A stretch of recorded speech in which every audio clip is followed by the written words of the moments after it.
Hello Sagittarius and welcome to my channel Green Line Goddess Tarot. Okay, so this reading is for the post-eclipse new moon happening in Scorpio, and let's see what's like how we're dealing with the post-eclipse energy, what you're moving through, what you're letting go of, because there's a lot of karmic release that's occurring. And here we have the Fool. Okay. Off on the next big adventure. You're like, yep, press the reset. I'm ready to start something new here. Take a leap of faith with the Full energy coming in. It's walking towards the Seven of Cups. So this is where Psyche is praying to, Aphrodite, the goddess of love, and saying, how can I get my love back? How can I get my passion back? How can I connect to something that feels, that fills my heart? So you're getting some messages from the goddess of love this week, Aphrodite, saying, hey, this is a direction that you could go in that could very much bring some good energy to a relationship, or bring in new relationship if that's what you're looking for, or bring in fulfillment in a certain area of your life. So you're like, okay, I get the message, Aphrodite, I'm off. I'm off on the next big adventure. The only thing I will say is that Aphrodite is probably telling you that in this particular deck, she says, well, you have to go into this journey into the underworld in order to kind of really, clear out a whole heap of stuff, deal with some shadow, and then find that fulfillment. And so this Fool energy is kind of, there's a little bit of naivety about going into that, but it's almost like there could be, I'm getting this sense of you don't want to leap into something too soon, especially when it comes to relationships, before finding out the full picture. There's more information that's potentially coming to light here. So that's something that's coming through. Let's look at some of the situations that are coming in. So yes, it does feel like you're about to go off on a new adventure, but I would just wait and see until you're sure of all the information, you're sure of the message you're getting here. Look at this. Wow. But yeah, Nine of Shells, gratitude and fulfillment. Quite literally, this energy of fulfillment's really important. And it's almost like the Fool goes, yeah, I'm off on the next big adventure. I've listened to Aphrodite. I want to go straight to skip number 8, that step. That's a little bit difficult. I just want to go straight to the Nine of Shells, the gratitude and fulfillment. I'm looking for fulfillment. I kind of feel like there's a sense that energy of going into the underworld is not a step you can skip, though. So let's see what's shifting and changing for you this week, Sagittarius. Let's see what's shifting and changing for you this week. We've got Sword 5, Uranus, Aquarius. So I think potentially you're seeing a conflict in your life from a very different perspective, from a new light, and a new angle, and thinking, oh, maybe I could do something a bit differently here. So I think that's actually really. It feels very optimistic, and it feels very, like it wants to move forward, this energy, which is really nice. Let's see what else is coming through for you. The Moon and the Three of Cups. Yeah, so the Moon is when there's something within a situation or environment that has been, under the surface. There's something that's ready to come up. Something hasn't been clear within a situation, it's ready to come up. And with the Three of Cups, this could be around a group, like a group energy or a group of friends of some sort.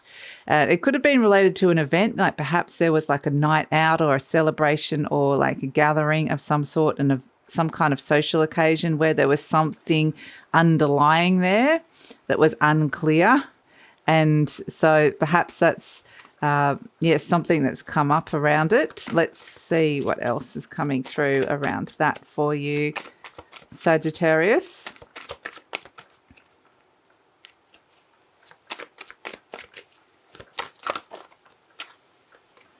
We've got the Knight of Cups. Okay, so all these like cup energy of like a lot of emotions, a lot of new emotions, resetting emotions, wanting to find fulfillment with emotions, a lot of things coming up under the surface to resolve conflict is coming through. But this Knight of Cups is going, right, well, everything's come up to be cleared. Perhaps I'm celebrating that something's come up from underneath the surface and I can move forward with the Knight of Cups. So it could be that love emerged from this situation, or to be able to understand the the path that your heart is wanting to take you down has emerged, and you're like, right now I can move forward with that. So we've got the Eight of Wands and the Knight of Swords. Yeah, this is the card of focus. Like, they really want you to focus on this, this sense of what is really where your heart is leading you this week, where your heart wants to go. The Knight of Cups, this can be love and romance, but it can also be dreaming the dream. You're the dreamer of your dream.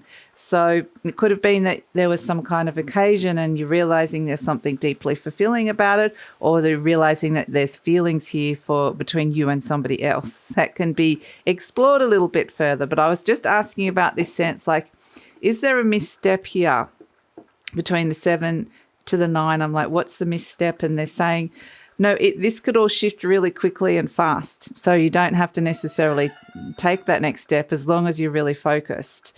So it's kind of saying you don't have to necessarily go into that deep underworld, because the moon is where things have kind of come up anyway within the situation, that are wanting to kind of focus on bringing in the clarity within a situation, some murkiness, so that you can actually be feeling a lot better about it. So yeah, lots, again, the Six of Cups, wanting to restore some kind of harmony within relationships. So let's pull a message from the Ascendant Masters for you. It says, open your heart to love. Yes, you are getting that message, but it also says clear and shield your energy.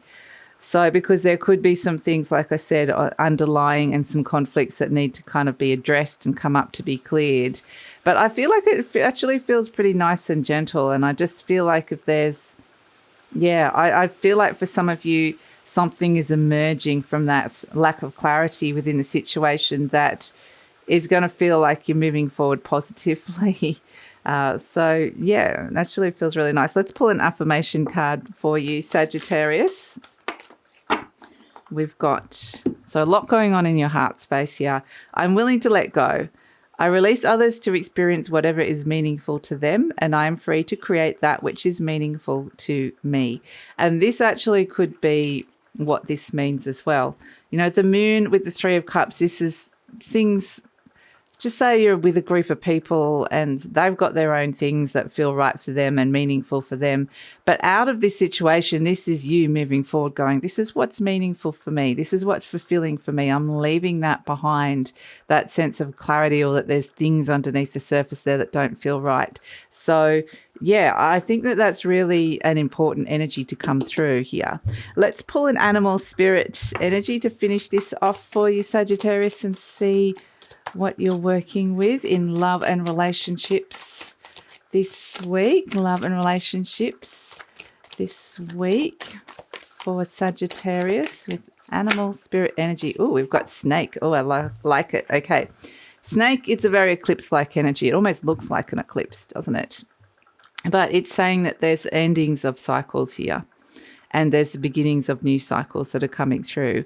And this is very South Node, because it's like there's an ending of a cycle, but it's connecting you to the gifts that you've learnt in past incarnations, or in past energies, in past memories, or past soul growth cycles, whatever past energies you want to connect to. It's like there's opportunity to connect to some of those gifts that you are carrying into this lifetime that you can share with others. So that's a really beautiful sense of karmic release, but also connecting you to your gifts. So that's a beautiful, and that's why they're saying I'm willing to let go, because they're saying when you do let go, you're going to find the jewel that lies within, which are your gifts. So beautiful. And then here you are moving forward, like the Knight of Cups, going, I know what's meaningful to me, and I'm going to connect to my fulfillment and connect to my love and the things that feel good for me. So that's it, Sagittarius. That is your reading. So press the reset button, off on the next big adventure, and I think this is going to be a deeply fulfilling journey. So thanks so much for joining me. Please like, subscribe, share, leave a comment. Love to read your comments. If you're interested in any of my services, the link for that is in the description box below. And take care, Sagittarius.